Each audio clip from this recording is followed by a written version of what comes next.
Temos aqui uma certa organização, né, de roteiro, já que isso vai ficar gravado ad eternitatem, enquanto não vier uma grande enchente aí e levar tudo, como foi aqui no Rio Grande do Sul.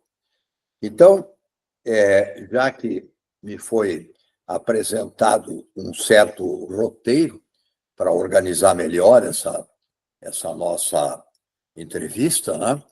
Eu começaria dizendo que eu nasci na cidade de Santa Cruz do Sul, que é uma das cidades de colonização alemã, aqui no Rio Grande do Sul.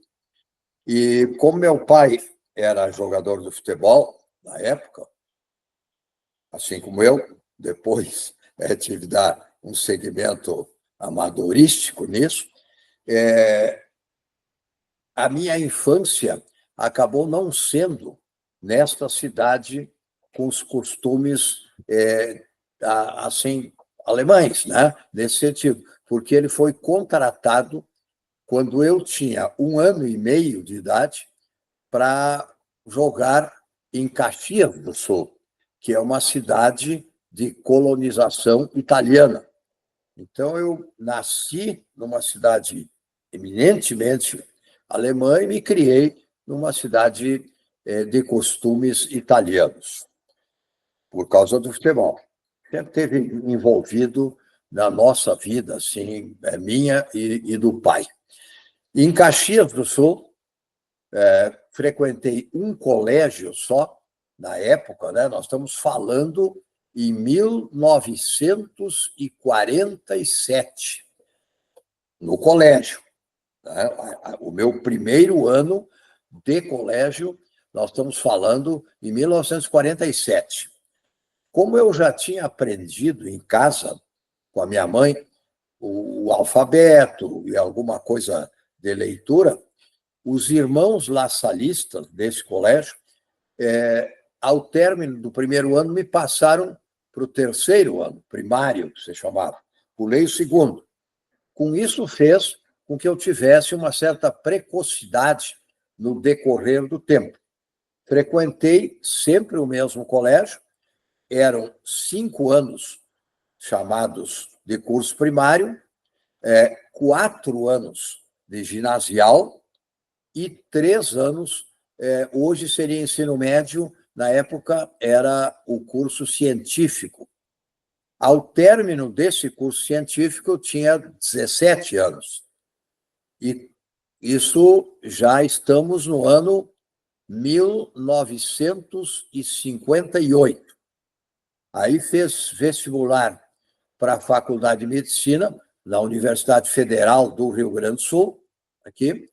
Fui aprovado com 17 anos, frequentei a Faculdade de Medicina durante 6 anos, que é o seu currículo, e me formei, então, com 23.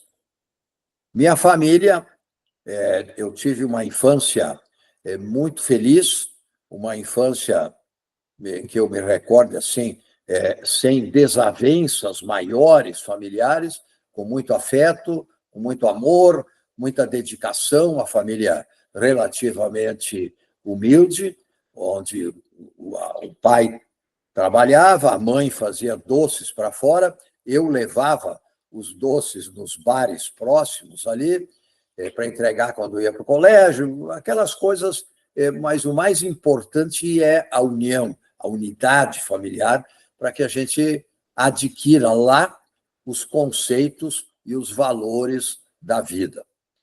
Então, na Faculdade de Medicina, em Porto Alegre, participei de todas as atividades científicas, culturais, esportivas, né, do futebol, já também durante todo esse tempo. Fiz o curso de preparação de oficiais da reserva, que chama-se CPUR, aqui, que substitui o quartel comum, né, para quem está em curso universitário, durante 1 ano, e, ao final, o estágio, saindo, então, depois desse estágio hospital militar, como tenente da reserva, que nunca foi preciso ser utilizado. A minha formatura na Faculdade de Medicina da Universidade Federal do Rio Grande do Sul foi em 1973. Ao término da faculdade, naquele período, a gente tinha muita possibilidade de praticar a medicina. Tanto na Santa Casa, era muito requisitado. Eu já praticamente fazia cirurgias a partir do 4º ano. No 6º ano, nós já éramos médicos altamente diferenciados. Já tinha estudado tudo, já tinha praticado tudo, e completamente diferente de hoje. As residências recém estavam começando.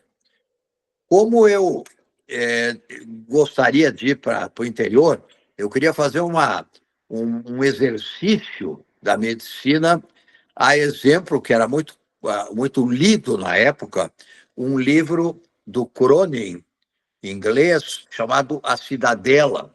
E essa cidadela era uma inspiração para nós, porque o personagem trabalhava no interior do Reino Unido, em minas de carvão e coisas desse tipo. Então, a gente se inspirava nisso. Então, eu fui convidado e fui trabalhar num distrito do município de Lajeado, cuja luz apagava às 10 horas da noite, né? E tinha que operar em urgência com lampião. E não tinha nenhum laboratório, nenhum exame de radiologia, coisa nenhuma, nem médico perto. O médico mais próximo ficava a 60 quilômetros. Então, o meu primeiro ano de vida profissional, em 1964, eu vou fazendo a cronologia para nós não nos perdermos e ter uma ideia da evolução do tempo. Ela foi assim, muitas cirurgias, muitos atendimentos, a gente aprendia na prática a fazer diagnósticos sem o uso de exames complementares. Isso dá uma evolução no raciocínio médico que eu não perdi até hoje. Ouvir o paciente, examinar o paciente, ver a sua atitude, como ele caminha, como ele chega, o que ele diz, o que ele fala da família e coisas. Infelizmente, hoje muito disso se perdeu na medicina moderna. Tá? Temos, assim, uma quantidade imensa de exames, a tecnologia avançou muito, muito bom isso, mas se perdeu o relacionamento médico-paciente, o contato mais direto com o paciente que nós tínhamos naquela época. Passado esse ano de 64, eu fui convidado para descer o morro, tá? E trabalhar num outro distrito da cidade de Lajeado, chamado Marques de Souza. Já era um pouquinho melhor. O hospital já era um pouco melhor, e continuei ali nessa atividade no ano de 65 e 66. Em 67, um colega mais velho me convidou para trabalhar em Lajeado. Então, aí eu já estava numa evolução, que é uma cidade média, de porte médio, e ali nós já tínhamos anestesistas, outras especialidades e um hospital muito melhor, melhores condições, etc. Nesse momento, onde até então eu fazia uma medicina geral, era um médico generalista, né? Atendia parto, ao mesmo tempo fraturas, cirurgia abdominal, o que fosse. Então, passado esses 3 anos pós-formado, eu exerci ali durante um meio ano, e aí eu fui fazer uma especialização em cirurgia do aparelho digestivo. Então, eu me especializei nessa área, tá? Pela Associação Médica Brasileira, etc., sempre ligada à gastroenterologia, que é o significado assim, de aparelho digestivo e mais voltado para a área cirúrgica. A partir daí, sob o ponto de vista médico, de 67, 68 em diante, depois de feita essa especialização e recebido o título de especialista, eu exerci, então, a minha vida médica profissional durante 30 anos na cidade de Lajeado. Isso do ponto de vista, digamos, profissional.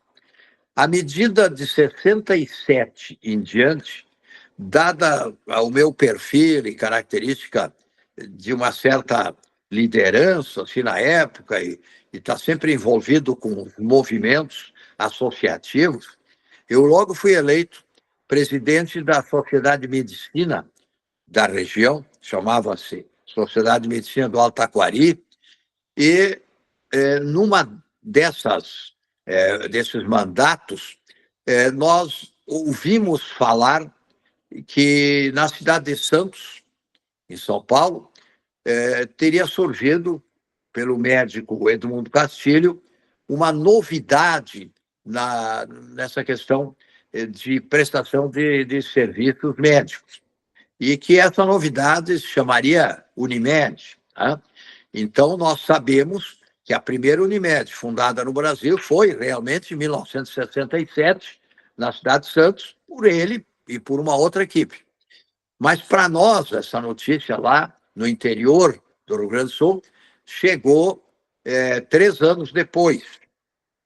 Nos mostramos interessados nisso e encaminhamos um gerente, entre aspas, assim, nosso, da Sociedade de Medicina, para São Paulo, para avaliar, para descobrir o que era, etc. Ele voltou, achou interessante a ideia, e em 1971, outubro de 1971, juntamos 2 dezenas e pouco de médicos da região toda.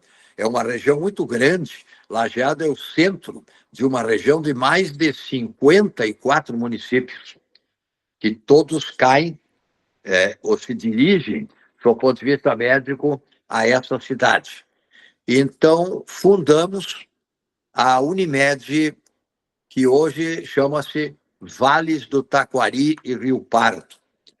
Essa Unimed, no começo, era apenas da região de Lajeado, e no decorrer de alguns anos depois, nós juntamos a outra região, que é o Vale do Rio Pardo, que tem sede em Santa Cruz do Sul, e hoje, então, essa Unimed, chamada Vale do Taquari e Rio Pardo, engloba em torno de 59 municípios, é a maior Unimed em extensão aqui do estado e é uma das mais conceituadas em termos de Brasil. Extremamente respeitada pela sua gestão, administração, ideias que lá foram sendo desenvolvidas. Então, voltemos a 71. Mais 3 Unimedes foram fundadas aqui no estado neste ano. Portanto, nós tínhamos, ao final do ano de 1971, 4 Unimedes. Em 72, mais 3. E em junho, então, de 1972, fundou-se a Federação das Unimedes do Rio Grande do Sul, juntando no começo 7 Unimedes. Hoje somos 27 em todo o estado, que cobre a região por áreas. 100% do território gaúcho é coberto pela Unimed. E a federação coordena essas 27 Unimedes que evoluíram no decorrer desses 53 anos já agora, né? Se nós partirmos de 1971. Nesse mesmo período, então, da minha vida médica e unimediana em Lajeado, eu também sempre estive envolvido na vida associativa, na Associação Médica do Rio Grande do Sul. Fui candidato a presidente da Associação Médica num período atrás, e criamos aqui o programa Educação Médica Continuada, o exame MRIGS, que hoje é usado em todo o território nacional como exame da Associação Médica Brasileira. Então, esse é o perfil, né, da pessoa que acaba se envolvendo com essas atividades. Nesse período também, em 1969, 68, 69, dado ao meu interesse por literatura, que já vinha desde a juventude, eu fiz a Faculdade de Letras, que pertencia ao campus da Universidade de Caxias do Sul, em Lajeado, com ênfase mais em literatura portuguesa, didática e coisa assim, e pude, vamos dizer assim, oficializar e, de uma certa forma teórica, melhorar o texto e conhecer melhor os trâmites assim do que significa verdadeiramente a literatura. Mas somente em 1980 que eu me arrisquei a produzir um primeiro livro de ficção, e que foi lançado naquele período com o título de Terra da Boa Esperança. O que eu imaginava? A carta de Pero Vaz de Caminha é uma carta que, em geral, conhece, mas eu lia aquela carta que descrevia os 10 dias do descoberto do Brasil e achava, mas não pode ser só isso. Para Nau Capitânia, Pedro Álvares Cabral, aqueles dezenas ou centenas de marinheiros e todos desceram aqui no Brasil com aquelas nativas todas ali, que ele pensa, não, essa carta aí está falsificando a realidade. Não contou o que realmente aconteceu. Essa era a minha dúvida. Aí eu fui estudar essa carta, para cá e para lá, e inventei de colocar ao lado do Pero Vaz um escriba, auxiliar, um rapaz, que isso costumava se usar na época, que viria de Portugal para ir aprendendo a profissão de escrivão da Armada, em outras viagens que os portugueses faziam com muita frequência. E este Sebastião Bento, esse personagem, é que realmente descia na Terra, né? E aí o leitor fica sabendo tudo o que acontecia lá, né? Que ele vivenciava. Mas ele voltava para Nau Capitânia, o Pero Vaz não descia. Isso historicamente é verdade. E só contava para o Pero Vaz aquilo que ele queria. O resto ele não contava. Mas o leitor fica sabendo de tudo, né? Então, esse é o mote. Eu vou contar toda a história. Depois eu melhorei numa segunda versão, ampliei mais, e esse livro, então, foi lançado alguns anos mais tarde com o título de Céus de Pindorama, porque os nativos chamavam a terra Brasilis de Pidob, que significa Pindorama, né? Então, na realidade, o que ficou, esse Terra da Boa Esperança está esgotado, não se acha mais, mas o que ficou foi os Céus de Pindorama. E com isso, eu comecei a desenvolver uma carreira literária, porque até então eu me dedicava mais a fazer críticas e análises de escritores. Tem mais de 200 trabalhos publicados em revistas, suplementos, etc., da literatura, de diversos focos. Mas chega num ponto que ele diz, chega de estudar e fazer análise sobre os outros, né? Então, a gente também quer produzir, e começou com isso aí. A partir daí, eu tenho hoje 10 livros de ficção, que é o meu preparo, né? O último deles, publicado agora há 2 anos, foi O Leão da Calábria, que fala sobre uma história, como diz nos filmes, né, baseado em fatos reais, só que eu tive que reconstituir tudo o que teria acontecido de um médico italiano, né, que veio da região da Calábria, portanto não é muito fácil, o homem, que se instalou aqui no interior do Rio Grande do Sul e deu uma novela, uma briga, tal, tiroteio, mataram 2, botaram fogo no hospital. Foi uma. O pessoal gostou muito da reconstituição ficcional, né, que eu tive que fazer sobre esses fatos reais, porque está envolvida a comunidade, padre, curandeiro, intendente, entra todo mundo. Daria para fazer uma boa novela de televisão. E o médico, no meio dessa história, chega um momento lá que eles põem fogo no hospital, e aí tem muitas aventuras. E esse livro foi o último, então, O Leão da Calábria. No meio tem diversos outros de crônicas, de contos, e um deles, que me foi obrigado a escrever, o Silvio, que está aqui do lado, é um dos responsáveis, eu fiz uma palestra, uma ocasião, sobre liderança. E o pessoal disse, mas vem cá, por que tu não escreve isso? Não, eu não vou escrever essa coisa de liderança, tem 500 livros aí publicados, não é o meu chão.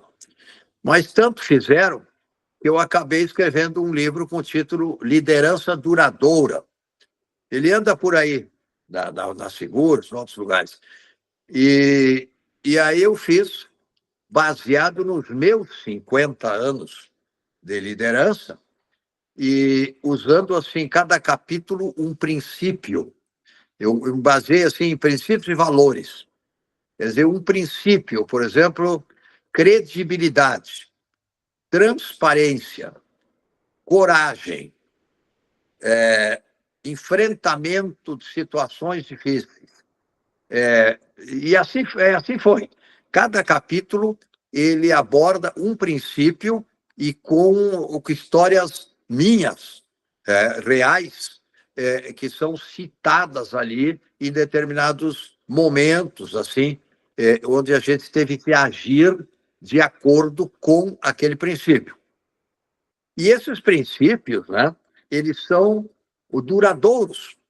Eu diria até que eles são, assim, infinitamente duradouros, porque tanto faz na época dos romanos, como no século XVII, como na modernidade, os princípios e valores que regem a conduta humana não mudam. Não muda. Isso aí a pessoa tem que prezar, pregar e praticar esses princípios, se quiser ter uma liderança verdadeira. Uma coisa é líder, outra coisa é chefe. Uma coisa é ser obedecido por medo, a outra coisa é as pessoas seguirem por respeito, por valor, né, por admiração, principalmente.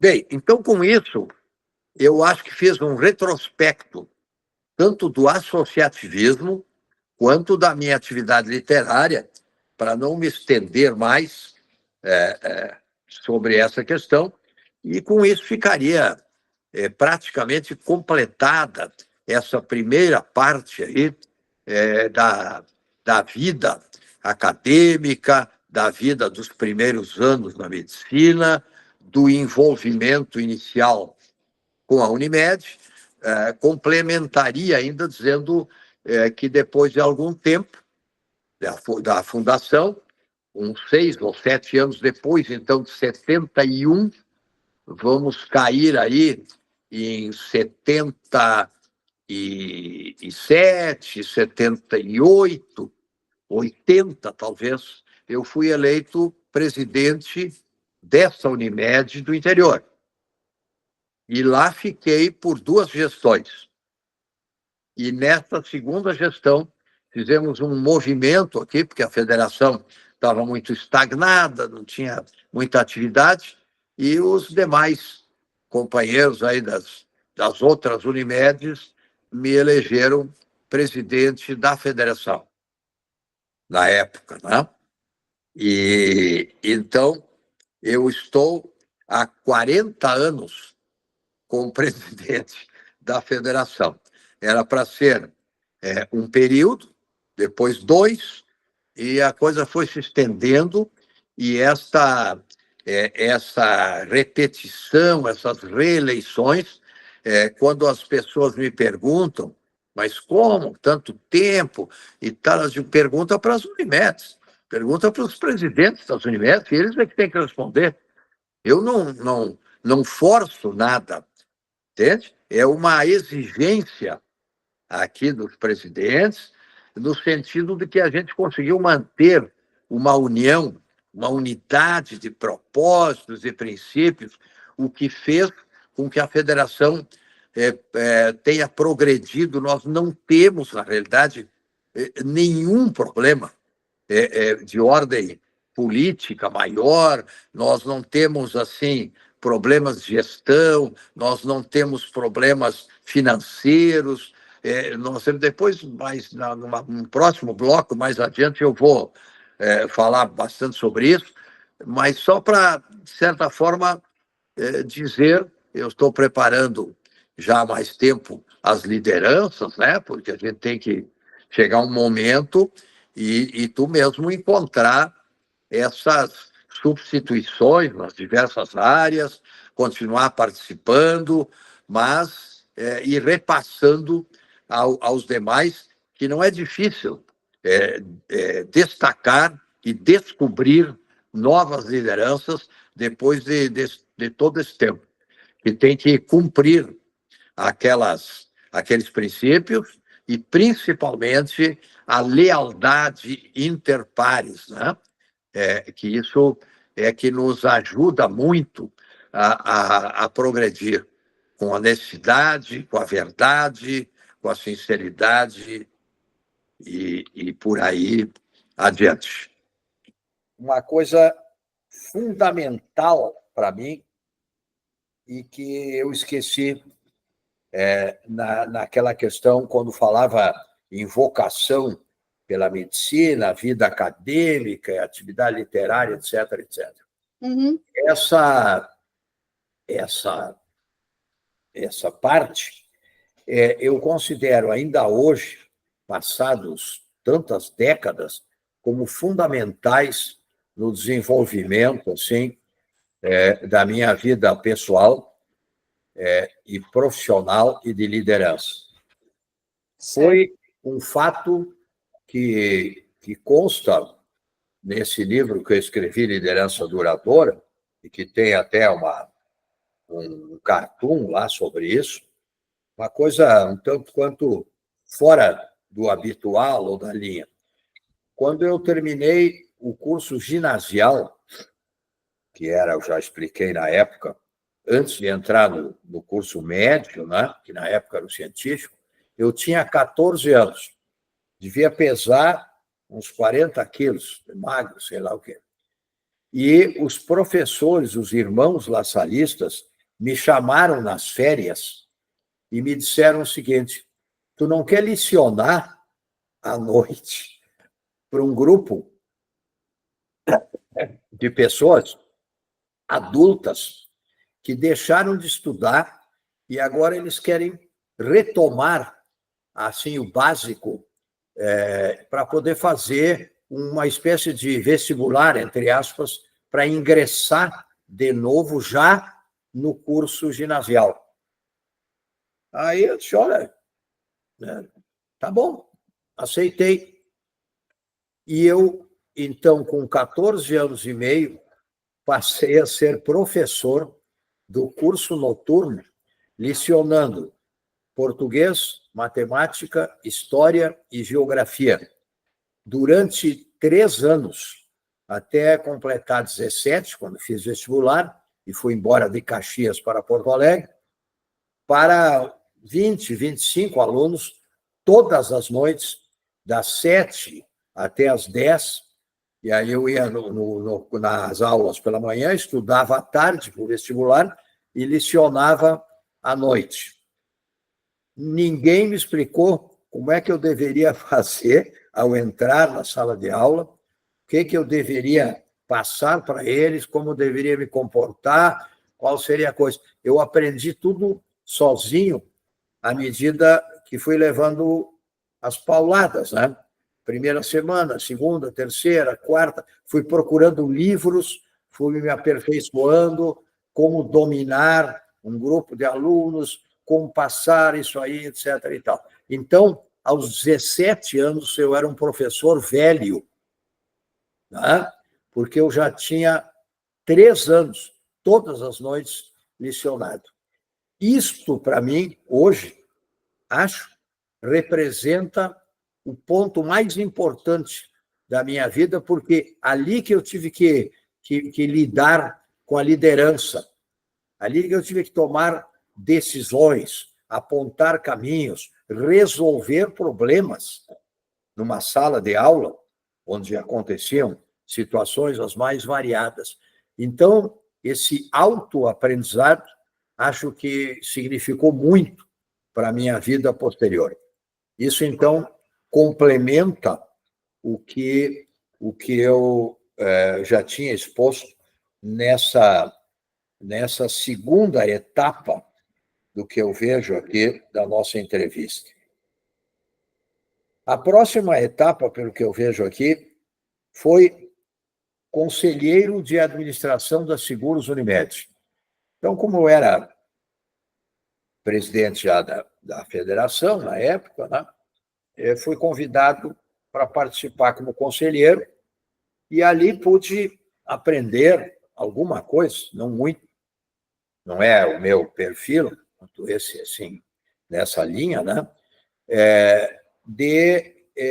da área de seguros, mas aprendi o suficiente, né, que se pudesse as nomenclaturas, as situações todas que se lidam, mas principalmente sempre dentro de mim, muito mais a minha participação foi no sentido assim de exposição do que eu pensava a respeito de algum assunto, ou encaminhamento de alguma decisão, ou conversando com os demais conselheiros a respeito de propostas. Então, mais assim, num sentido congregador, né, do grupo, nem sempre muito favorável, etc., né? Mas num sentido de expor a verdade, com clareza, com as palavras adequadas, etc., e não enrolando, como se usa, entre aspas, essa expressão. Isso, às vezes, assusta um pouco, ou pode parecer uma imposição, mas, na realidade, não é. Eu estou acostumado a trabalhar em grupo. Então, eu acredito que esse período de conselheiro me fez avançar um pouco nessa outra área na qual eu não tinha, até então, nenhum contato, que fugia um pouco da área político-institucional.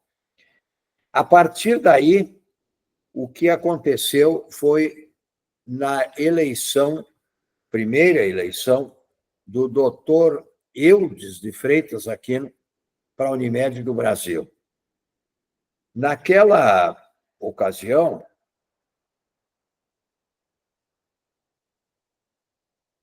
ou na segunda eleição do doutor Eudes para a Unimed do Brasil, eu tenho quase certeza de que foi na segunda eleição, porque seria, então, a reeleição.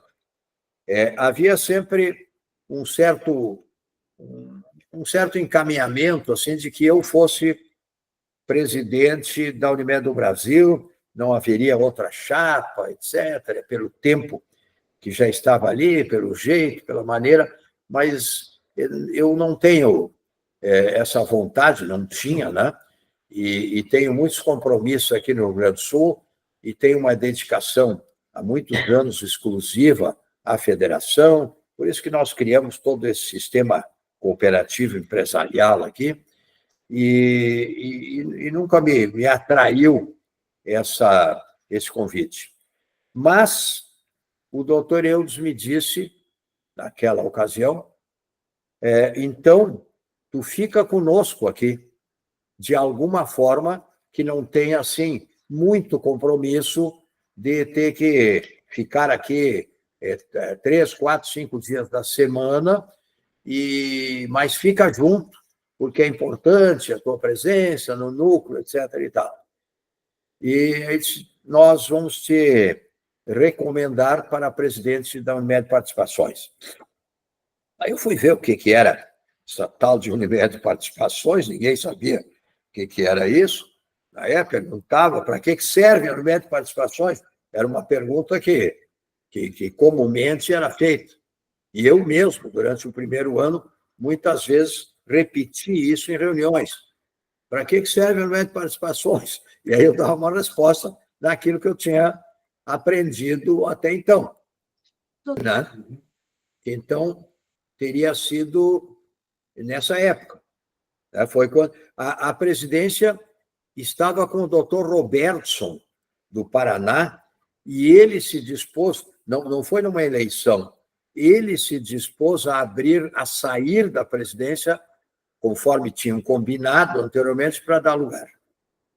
Então, foi nessa década, foi nessa época, nesse ano.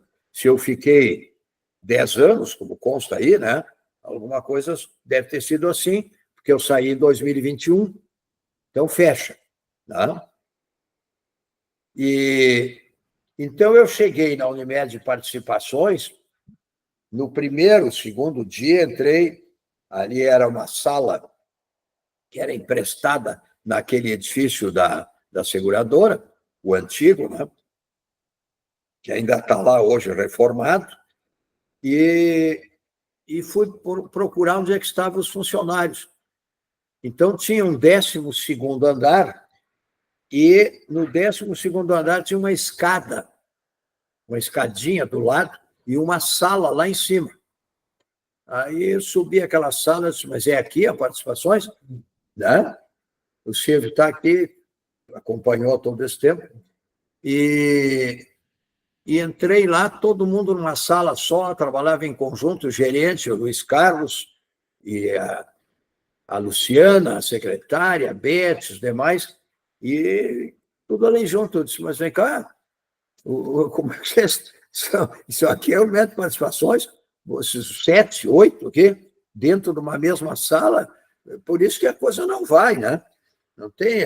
Era um conselho gestor, uma situação muito constrangedora naquela escadinha lá em cima. Desci de lá e procurei imediatamente os diretores da Seguros e disse para eles, olha, aquilo ali não dá, vocês têm que me ceder um andar, meio andar, que seja para que a gente possa fazer umas divisórias, botar o gerente numa outra sala, fazer uma sala de reuniões, etc. E fui prontamente atendido nisso. E uns poucos meses, um período depois, então, nós descemos para o 12º andar e ali eles começaram uma vida nova. Assim, nesse sentido, todo mundo tinha uma recepção, balcão, a secretária lá e tal, e todo mundo podendo exercer melhor as suas atividades. A doutora Henriqueta, né, que ainda hoje está no seu apartamento lá, à disposição, né? Às vezes eu ligo para ela, faço uma surpresa, faço umas brincadeiras, ela está bem de cabeça, não sei exatamente aqui, mas acredito que ela deva ter uns 96, 97 anos, por aí. Ou mais, ou mais. E ela foi muito útil, porque é uma pessoa de conhecimento, autoconhecimento doutrinário do cooperativismo e de tudo que diz respeito a seguros e principalmente a Unimed Participações e a holding, né? é a controladora das seguros e das outras instituições que nós temos ali. Então, com o auxílio da doutora Henriqueta, do Luiz Carlos, da Beth, da Luciana e dos outros funcionários que lá estavam, alguns saíram antes do término da minha gestão, nós fomos avançando, né, nesses 10 anos, começando pela mudança da estrutura física e avançando na estrutura organizacional da participações. E eu tenho aqui, que foi feito recentemente, todo um compêndio quase, onde estão aqui grampeados, estão com capa, né? Para a nossa memória, os números que foram publicados sob a coordenação do assessor Silvio Pedro, desde o número 1, em agosto de 2010, onde nós, então, começamos a divulgar a Unimed Participações para o restante do sistema. Agosto de 2010, com o título Novo Norte da Holding, capitalizar e investir. Aí vem o papel do conselho gestor, ainda na época, né? E todas as informações. Esses primeiros anos do meu período, eles foram no sentido de colocar a Unimed Participações no âmbito do sistema Unimed nacional, porque ela sempre foi, de certa forma, rejeitada, não digo assim, mas foi esquecida, escanteada, deixada de lado, né? Não havia essa... Aqui, aí nós fizemos os planos de ação, né? Que estão todos aqui embaixo, a equipe da época, só esse grupo estava aqui, e assim a Unimed busca novos negócios no segmento, a mira dos investidores. Aí fizemos um planejamento estratégico, que nunca houve, né, até então, com diretrizes, objetivos, metas, muitas fotografias aqui. Convidamos, naquilo que se decidiu chamar bússola econômica, era uma reunião mensal ou bimestral, onde nós convidávamos pessoas da área política, econômica, financeira, etc., para fazer palestras e discutir as ações da Unimed Participações. Aqui tem, hora de investir no capital produtivo com o ex-governador Germano Rigoto, aqui do Rio Grande do Sul, né? E nessa linha, nós tivemos muitos convidados e muita coisa produzida nesse sentido. As publicações da Bússola Econômica continuaram, parcerias, perspectivas para o business da saúde no Brasil, os focos da holding, até chegar no momento da solidez financeira e novos negócios que agregaram valor a participações, de achar de que nós estávamos na hora e no momento de transformá-la de limitada em sociedade anônima. Aí talvez tenha sido o principal momento, assim, e a principal ação dessa minha gestão. Isso não foi nada fácil, porque teria que passar por uma assembleia, né, dos sócios, e aqui nós estamos, então, no informativo, com o título de SA Amplia Foco em Negócios, com a alteração do modelo de limitada para a sociedade anônima, a Unimed Participações intensifica a sua atuação no segmento econômico-financeiro. E aqui temos uma foto com o professor Modesto Carvalhosa, que foi quem fez todo esse trabalho, né, junto conosco, durante mais de um ano, até chegar à criação, então, da Sociedade Anônima, né? Aí já tínhamos um conselho de administração real, verdadeiro, e que participava ativamente da vida das participações, não mais aquele conselho gestor, sempre tendo por base a governança pelo modelo cooperativista, né? E assim seguimos com as outras ações, com a... Aqui está o presidente do INSPER, Marcos Lisboa, também conosco. A corretora que foi criada na Convenção Nacional Unimed, né? Que até então não estava consolidada, os relatórios, o novo conselho, a identidade visual, etc. e tal.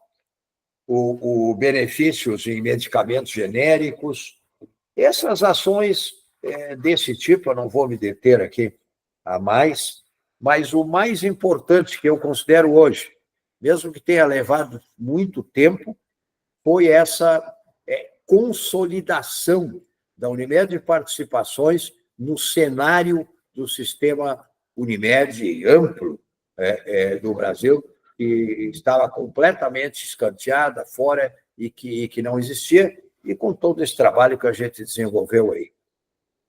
Tivemos ainda nos períodos finais a pandemia, né? O que prejudicou bastante, porque durante praticamente mais de um ano nós não conseguimos nos locomover muito de um lado para outro, e aí fazíamos as reuniões por vídeo, à distância, mantendo o status quo que aí está. No ano, então, 2021, né, eu já tinha anunciado e já tinha falado bastante tempo antes que estava completo o meu mandato, já estava há muito tempo aí, e a partir de então, Participações deveria tomar os seus rumos e avançar naquilo que nós havíamos, então, estruturado, consolidado e levado já para um outro patamar.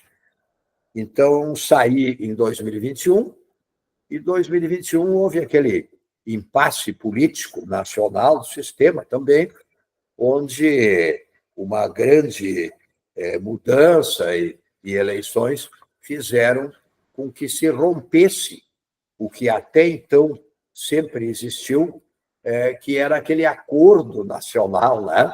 aquela fase de que alguém, o presidente, ou eu, no tempo da segunda eleição do Eudes, havia coordenado, de conseguir manter toda essa unidade assim, política. Né? E ali não se conseguiu, e houve uma certa ruptura política, não nunca uma ruptura institucional no sentido de prejuízo, de nada, né? Isso é natural no sistema cooperativo em que se vive, e nós, então, o Mercosul, Paraná, Santa Catarina e Rio Grande do Sul, ficou fora nas indicações de funções, de cargos, etc., nesse período de 21 até 25, que as eleições são agora no próximo ano. Né?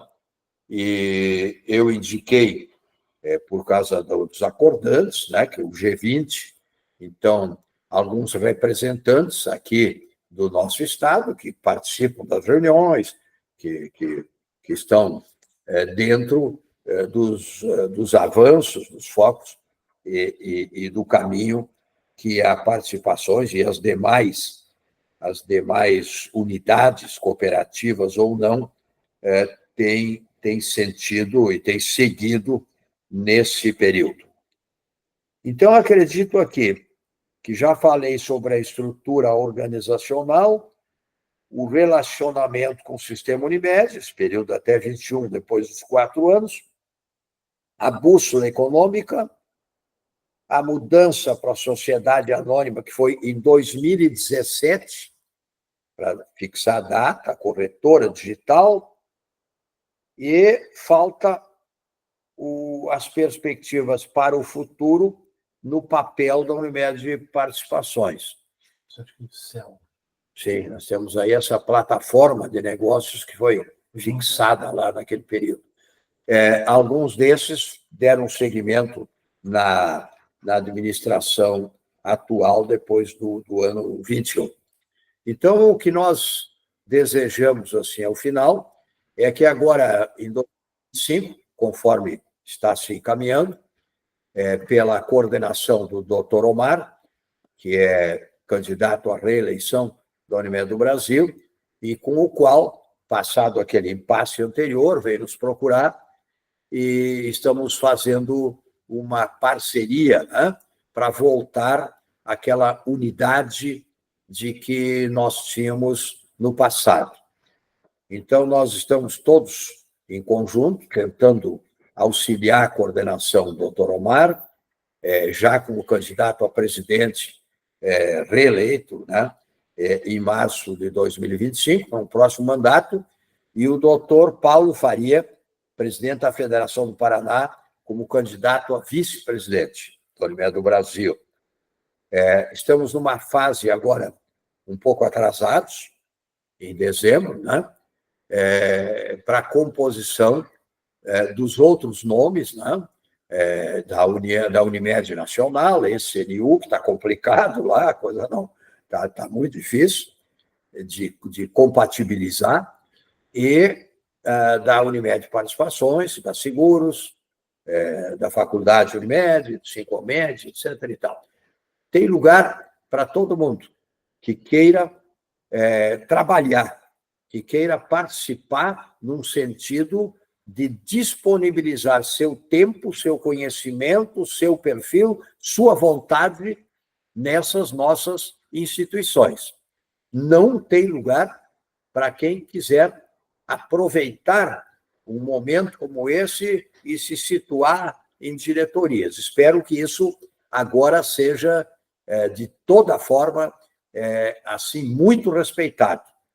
As Unimedes, a gente vendo, ouvindo e participando das assembleias da Unimed Nacional, sente um clamor das Unimedes para que lá, principalmente, mas eu estendo isso para todos os demais, tenham pessoas com perfil capazes de recuperar uma Unimed de segundo grau, uma central, hoje com mais de 1 bilhão de déficit para ser reposto, mais do que isso ainda, e com muitos problemas, e que não é mais momento, então, de que a gente venha a exercer, ou que se possa sequer pensar no compadrismo, naquela indicação de pessoas que buscam cargos, mas, na realidade, não têm perfil, nem dedicação e nem conhecimento para exercê-los. Esse é os princípios, assim, que nós defendemos, os valores, junto com os 2 indicados para a Unimed do Brasil, e nessa composição que eu espero que se encerre agora, até o final do ano, ou pelo menos no começo de janeiro, porque as eleições são em março, né? Então, a minha função atual, para encerrar, ela ainda é como presidente da Unimed Mercosul, que reúne os 3 estados, fundada em 1994, completou agora 30 anos, com essa unidade de princípios, de valores, de propósitos que nós temos aqui nos 3 estados, e que o Mercosul possa colaborar com suas pessoas, com seus dirigentes, também nesse reerguimento, nessa caminhada do Sistema Unimed Nacional em prol de recuperar aquilo que não estava bem e avançar cada vez mais naquilo que deve ser do seu caminho, né? Para que a gente possa ter uma marca Unimed extremamente respeitada.